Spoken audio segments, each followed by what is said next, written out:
Hey guys, so we're taking a quick look at Ratchet and Clank on the PlayStation 4, the latest entry in the long-running series. And as you can see, it looks absolutely gorgeous. Now before we get started, I just wanted to show off Ratchet's new ship here, which I really like the design of. I love the little Angry Ratchet logo. That's very cool. But we are on planet Rilgar in Blackwater City. And this new game is less of a new game and more of a straight remake. And so this is a level from the very original Ratchet and Clank. And this is actually a level that was in the demo for the game, that game back all the way back on the PS2. And I actually did a Let's Play of that demo, including this city. So I thought it would actually be really fun to have a look at this level, and to see what's changed, what's the same. Honestly, most things are the same. And just give my general thoughts on the remake. If you're in America, you may be wondering why I'm doing this a little bit late. Well, the main reason is because in the PAL regions it only just came out, so we in Australia just got it on the 20th. So I haven't finished the game yet. I'm probably a fair way off that, honestly, but I am really enjoying my time with it so far. But there's a lot of kind of interesting changes I want to talk about. But anyway, first, as I was saying, you can see that the game looks gorgeous. The amount of detail and everything, the reflections, the lighting. It's really a sight to behold. I mean, a lot of people have called this a Pixar movie come to video game form, and I can definitely see where they get that from. It is a truly... it is nice being able to play a 3D platformer that looks this good and has, so much care and polish in it. 3D platformers are very, very rare nowadays. They're one of my favourite genres, however. So getting to play a game like this is always a treat, especially when it looks so incredible. This is what I kind of always assumed that the genre would turn into eventually. And of course, Ratchet and Clank, the original one, looked very, very impressive for its time as well. But this is a game that definitely shows off the power of the PS4. But as far as what it exactly is, I said it's a remake. That actually doesn't cover the full story, because there is a new Ratchet and Clank movie, the first of possibly many, I suppose, coming out very, very soon. And this game is being released to tie in with that movie. Now, this has some interesting ramifications, but basically it's a remake slash reimagining slash maybe reboot, depending on how this game actually ends, I'm not exactly sure yet, slash also movie tie-in game. Now that is a lot of different labels for a game, especially one in such a long-running and beloved video game series. It's weird to think of a Ratchet and Clank game like this. But yeah, so the good thing about that, I suppose, is that we actually got a remake when we may have gotten... Well, we may not have gotten this. Who knows how well the Ratchet and Clank brand has actually been doing in recent times. But it kind of has some... I don't know, there are some things that I don't really like. So one of the things this game does is that instead of... Well, it does have normal cutscenes, it will also use scenes from a movie. But it will use them in a very sort of slapdash awkward fashion. So... There are some scenes for a movie, for example, where you'll see the scene and it'll have narration from Captain Quark, who's basically retelling the story of the first Ratchet and Clank game. And it's a little bit kind of heavy-handed, because you don't really get the character interaction in some of those scenes. You only get sort of pieces of it and narration. So it's not as well told as most Ratchet and Clank games are. And I'll talk more about that in a second, but here we actually have the new Raritanium upgrade system. And this was in some of the future games on the PS3, and it pretty much works the same here. You use Raritanium to upgrade your weapons. It's a very fun mechanic. I certainly like it. It kind of lets you customize your weapons a little bit more, and you're kind of constantly making them more powerful. So I do really appreciate that. And we're going to be talking about another new mechanic just in a little bit once I get to show it off. But the Raritanium stuff, I think that was a very good addition. It's certainly... Even though it is a remake of the first Ratchet and Clank game, it all does really have all the trimmings of the future series. So that's a very nice thing, at least. But one thing that Ratchet and Clank fans might actually have to get used to is a few control changes. For example, the helipack, and that's the big one that I found. It's actually on the R1 button now. So instead of crouching while moving and pressing, I think it was X, was it, to do kind of your long jump, or to do your high jump from a crouch position, you actually just tap the R1 button. And it was a little bit weird at first, but I've gotten used to it very, very quickly. And it just kind of, I guess it's a little bit more of a convenient way. It doesn't require any sort of, the same dexterity that the old motion had. It just kind of felt a bit weird at the start. Was that tank just doing a pirouette there? Unfortunately, I couldn't afford the Groovatron, so I couldn't make the tank dance, which was a little bit disappointing, but...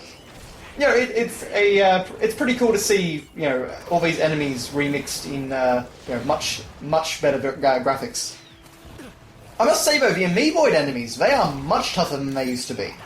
Which actually isn't too big a problem, because you have a lot more health. You know, in the original game, you would have only had about 4 health at this point in the game. Which, so that's only 4 hits. Whereas, of course, you have a lot more. It's, you know, like Ratchet and Clank 2 and onwards. But, yes, you can see that the vendor actually does contact you and tell you when you've got enough bolts for a new weapon. Which is okay for the most part, I like it, but it can get a little bit annoying if you're just kind of exploring and you're not near a vendor. You can see they actually put a lot of detail in these shop fronts here, which is very cool. You've got like an ATM over there, which is nice. Lots of detail, you know, this, like the rain and the wetness of everything, and it's really just a sight to behold. Even in the sort of crummy PS4 share video quality that I'm presenting it to you in, because I use the PS4's share video functionality to record. But anyway, what I was talking about before in terms of the story, one of the things that this game lacks that the first game had, despite being, you know, an origin story and being billed as, you know, the story of how Ratchet and Clank met and became friends and things like that, there is very, very little character development between Ratchet and Clank so far. I'm not super far in the game, but by this point in the original game, there was a lot more interaction between the two. Whereas, you know, the game's kind of treating me as if I've already played all the other games at this point. Which, to be fair, I have, so it's not a big issue for me, but it just seems kind of weird for an origin story. And you may have noticed a familiar fishy friend just outside that grate that we looked at before. Yes, we'll be encountering him a little bit later. But anyway, so yeah, that's kind of... I do feel like there's a lot less personality in this game's story than there was in the original game. And I had a ton of problems with the original game's story, to be fair. I mean, Ratchet can be tremendously unlikable in that game. Like, oh yeah, the whole, you know, my planet's gonna get destroyed. Who cares? I just want to go home and relax. Your planet's gonna be destroyed, Ratchet! It's, you know, there's things like that. He's just kind of a little bit obnoxious in the first game, and it's okay because it balances out in the end, but, you know, the original game's story wasn't perfect either, but it definitely had more personality than this does. This is kind of what I feared the movie would be, whereas, you know, for example, Captain Quark, you aren't going on this big mission to find Captain Quark. You find him very, very early in the game. And he's kind of, you know, he's got this team of galactic rangers which Ratchet idolizes and things like that, and it's all, I don't know, it all feels just a bit less unique, perhaps, than the original game did. I don't know, a little bit more what I expected out of a Hollywood sort of adaptation. Not sure exactly, that may be just me overreacting, but I don't know, the story just kind of feels a little bit underwhelming, I suppose, especially compared to what we've had from Ratchet games in the past. I mean, if anyone's read the Ratchet and Clank comic book, you know, that is an incredible piece of storytelling. That is one of my absolute favourite stories in this universe, alongside Crack in Time. I mean, even the last game that we got in 2013, Into the Nexus, that was actually a... You know, even though the ending was a little bit disappointing in my opinion, it was very quickly wrapped up, and I love the little bits of dialogue from Mr. Zircon, who, by the way, is very, very useful in these little, what would you say, like laser fence segments. But yes, so, you know, before the Nexus, or rather Into the Nexus, had very good writing, even if it had a disappointing ending. And, well, not disappointing exactly, but it just wrapped up too quickly. It was kind of trying to take the series in a slightly more, maybe slightly darker, more, you know, like Ratchet's been through a lot at this point. We're dealing with some enemies who have powers that we've never really seen, a slightly more supernatural and, you know, maybe even slightly horror element. But I liked the tone of that game quite a bit, even though I don't really like horror stuff in general. So, you know, seeing the storyline and, like, the character development kind of dialed back so far in this game, I mean, maybe it changes a lot later, but, you know, Ratchet and Clank are very, very chummy right from the get-go here, which I just feel is a bit, you know, not quite the right way to go about it. I feel like there should be a lot more development in these early stages of the game. But anyway, from defeating that enemy, we got a holo card. And the holo card is one of the new mechanics in this game. And basically, you defeat enemies and you can collect holo cards. And whenever you fill out a group of 3 of them, you get some sort of bonus. You know, you may get holo cards more regularly, you may get some sort of bonus to, damage output or different things like that. Just kind of like a cool little augmentation system that, that's rewarded for collecting these trading cards. And all the trading cards are Ratchet and Clank trivia, so it's like a big celebration of the entire series history, which I do really appreciate. So that's quite a cool little mechanic that they threw in. Even if it doesn't, make a big impact on the game, I imagine that, before I finish off the game, I'm going to be trying to collect as many of those cards as I possibly can. And the cards are actually how you get the Rhino as well in this game. So, I've only found 2 of the cards so far. 2 of them are actually on this planet. But, still a long, long way to go. You've got to collect 9 Rhino cards to be able to get that weapon. But, of course, it's much, much better than the grind fest that was in the original game. So that was nice to see, at least. And, of course, Ratchet can level up and get more health that way. You can see his maximum health just increased by 10. So, there are some basic RPG mechanics in this game.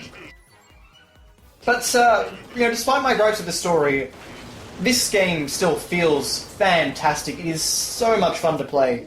It's only been 3 years since the last Ratchet and Clank game, but it feels like it's been a lot longer for some reason. I suppose, Into the Nexus was only a short game, but still, it's just... this game just feels so nicely tuned and polished, and you're just, causing all this mayhem on screen with the, this variety of weapons. It's always a real blast, and... it's great to be able to experience such a polished gameplay experience, even if the story isn't really capturing me. The gameplay is making me eager to come back every time I stop playing. So definitely, don't get too concerned if you're a bit bummed by what I'm saying about the story. The story does certainly have some interesting things, and there's a lot of great references to other Ratchet and Clank games. Like they reference President Phyronix. We're going to see a Ratchet and Clank 2 reference a bit later in this video. Some pretty cool things like that. But just on the whole, it's just a little bit disappointing from someone who really cares about these characters and storyline in these games. Okay, now we cleared out these, laser fence areas, and you can see just how tough these Amoeboids are. They are much stronger than they were originally, because originally all you had to do was touch them with the Pyrociter, or Pyrociter, or whatever it was, and they would pretty much instantly explode. But yes, you can see a gold bolt back there. They are in this game, just like every other Ratchet and Clank game. But I couldn't quite figure out how to get that one, so I'll have to come back and get that another time.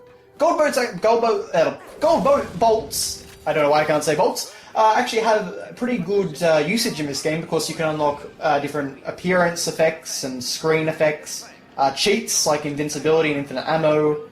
A little bit of that sort of PS2 sensibility is brought back through the gold bolts, which I do like. I'm not sure if this game actually has skill points, though.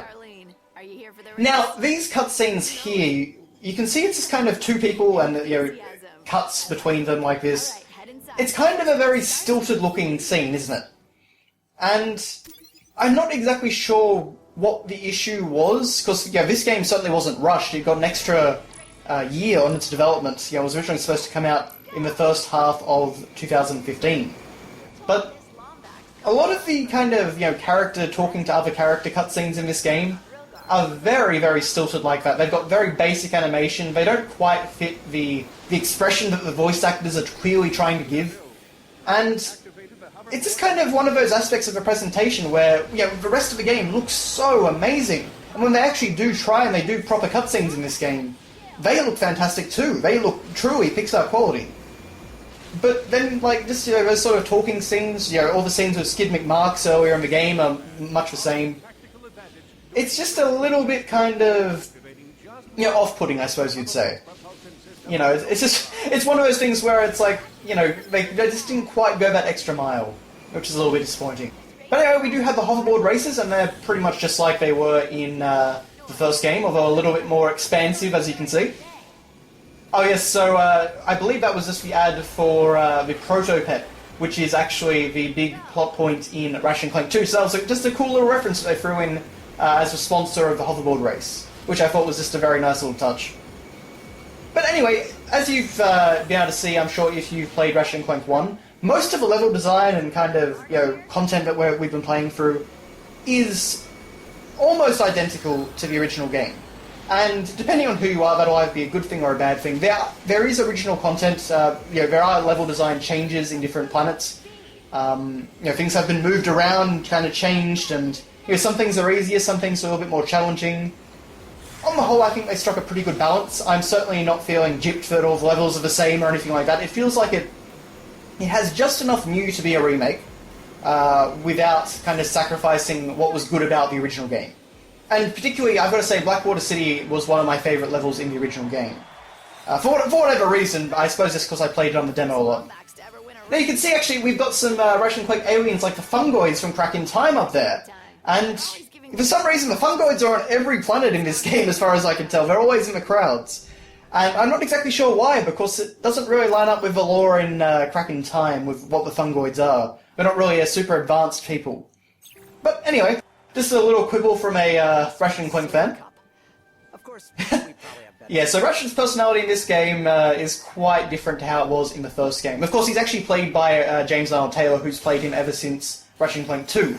He actually had a different voice actor in Ratchet and Clank 1, whose name honestly escapes me, but he was a bit more of a surfer dude in that game.